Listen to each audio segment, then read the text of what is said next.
it's Reagan, and today I'm here to do the top 5 books I read this winter. Now this video is a reading and review video where I reflect back on all of the books I read during the past season. For this video I'm going to be going over December, January, and February, and I have to say those 3 months I read some of the most incredible books. I'm so excited to talk about them. It's gonna be so hard to narrow it down, but without further ado, let's go through all the books I read in December. So the first book I read in December was Meet Cute, which is a contemporary anthology by a variety of different authors, and I gave this book a 3.75 out of 5 stars. Next up, I read Nevermore by Jessica Towson, which I gave 5 out of 5 stars. Then I read Witchwood by Taheda Mafi, which I gave a 4.5 out of 5 stars. Then I read A Conspiracy of Kings, which I gave a 5 out of 5 stars. Next up, I read The Power by Naomi Alderman, which I gave a 3.75 out of 5 stars. The first 2 books I completed in January was first Magic Study by Marie V. Snyder and then Fire Study by Marie V. Snyder. I gave Magic Study a 5 out of 5 stars and Fire Study a 4.5 out of 5 stars. And I read The Cruel Prince, which I gave a 5 out of 5 stars to. Next was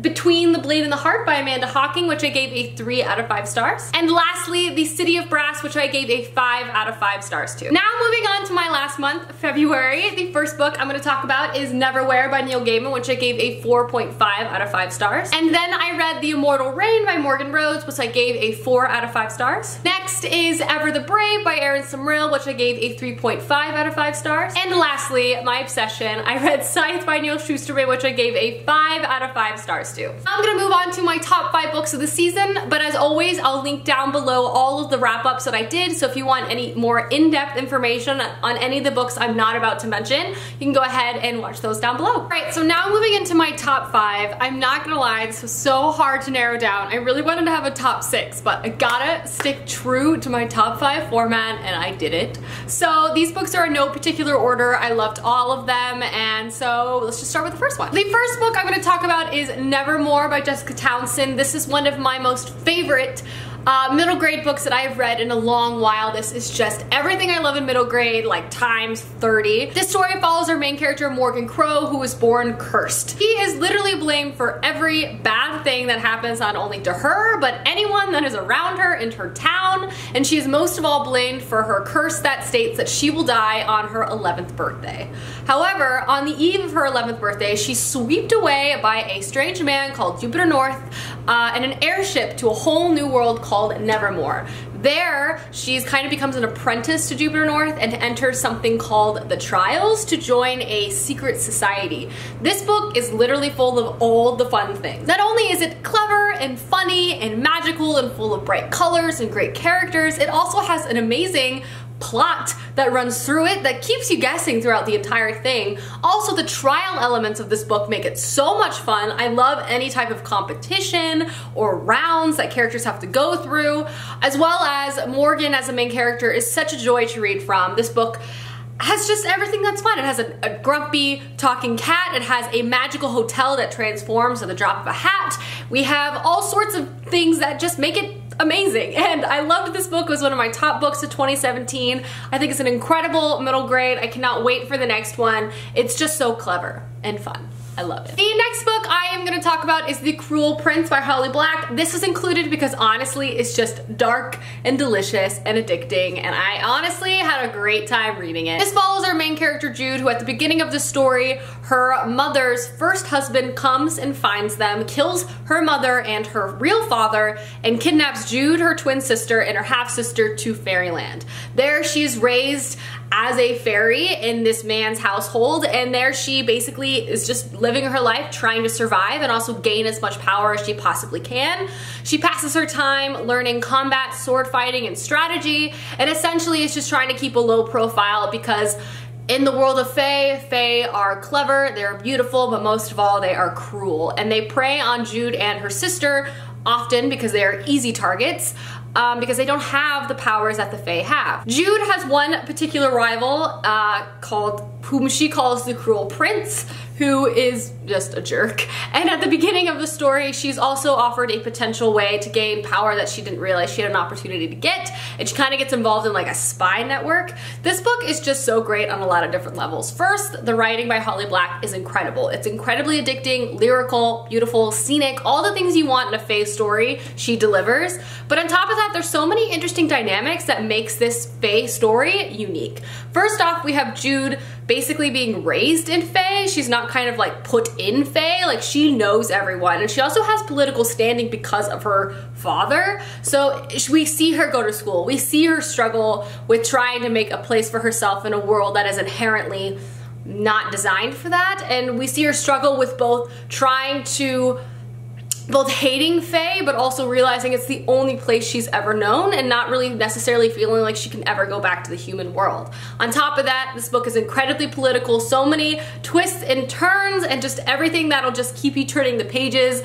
I always loved fae court politics. Personally, court politics are one of my favorite things to read about, and the added layer of fae with people not technically being able to lie makes for very creative deception, which I always love to read. This book is just addicting, it's dark, it's wonderful, could not recommend it more. Speaking of dark, I also really loved Nevermore. This book really took me by surprise, which it shouldn't have. This is a very beloved book that's very, very famous.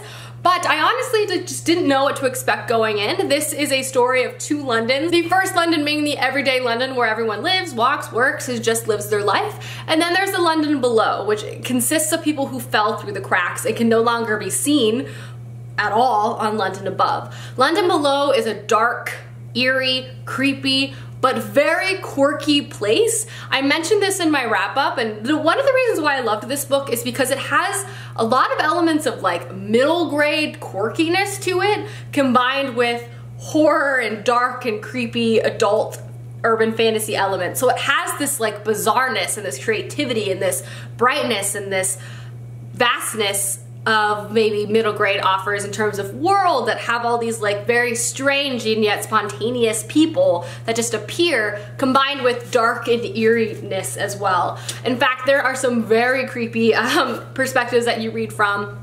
I just found this book to be so creative and so rich in storytelling. Obviously, Neil Gaiman is Neil Gaiman for a reason, but I'm just saying, like, Neil Gaiman can write a setting and really capture you in. I mean, the dialogue was hilarious at times. It was very British, but very, very enjoyable. And I just really liked this book a lot. I just found it to be so interesting and clever. And therefore, it made my top 5. Next up is one of the best books I've read recently, and that is The City of Brass by S.A. Chakraborty. Now this is a rich fantasy novel.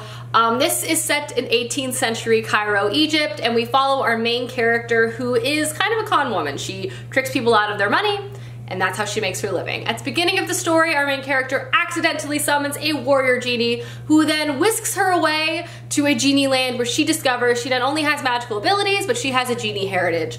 Now, this story is one of the most complex political systems I feel like I've read in a while. And it's not just complex, like difficult to understand, but just so richly crafted and richly researched that it's just something I have to applaud.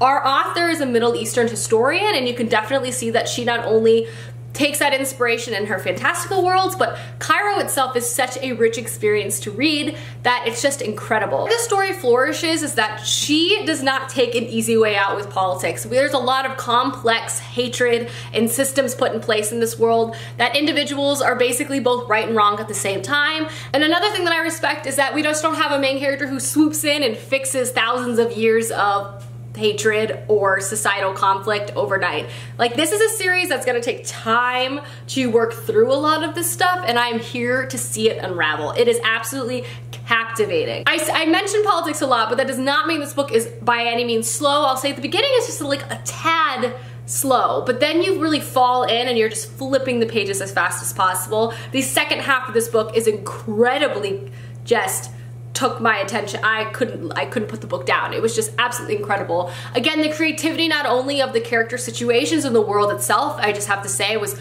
mind-blowing, but also just the care that the author took in starting to write these political scenarios. I cannot wait to see work themselves out. Just can only give her all the props. This book was awesome. read it. And the last book I'm going to talk about is my baby, and that is Scythe by Neil Shusterman. This book is like everything I wanted it to be and more. It reminded me how much I loved Neil Shusterman's writing and how incredible he is at making you think. This is a dystopian, utopian-esque world, basically, where humankind has worked through all issues that plagued humanity. There are no longer war, famine, disease, poverty, nothing. So actually the only way people can die is if an ordained individual called a Scythe kills them. We follow our two main characters, Citra and Rowan, who were chosen to be Scythe apprentices, and there we kind of begin to discover Scythe politics. This book is just so good on so many levels. Not only do we get to see and begin to understand what a world would look like without all of the issues that currently plague our world, but we're also putting a mirror onto ourselves to begin to realize the steps some people can take to get where they are. You know, Shusterman's really, really good at making you think and also making a world that seems perfect, but then you start to see the cracks throughout it and you're like, wow, that's dark. My absolute favorite aspect of this book is definitely the Scythe politics. Scythes themselves, you would imagine, would have to be compassionate, humble, who understands that taking a life is no easy feat. However, not all Scythes view that way, and there are dark and complex Scythe politics that we have to work through, where we see people who are greedy, we see people who have anger, we see all of these issues unravel within this Scythe political world, and it is fascinating, it is dark, it'll keep you flipping the pages, and it is so flipping good. I love this book so much. If you haven't read it, read it, please. Alrighty guys, those are all the books I read this past winter and the top 5 favorite books from this past reading season. Let me know down below some books you've read over this past season that have been your favorite, as I would love to know, and I'll see you guys soon with another video soon. Goodbye!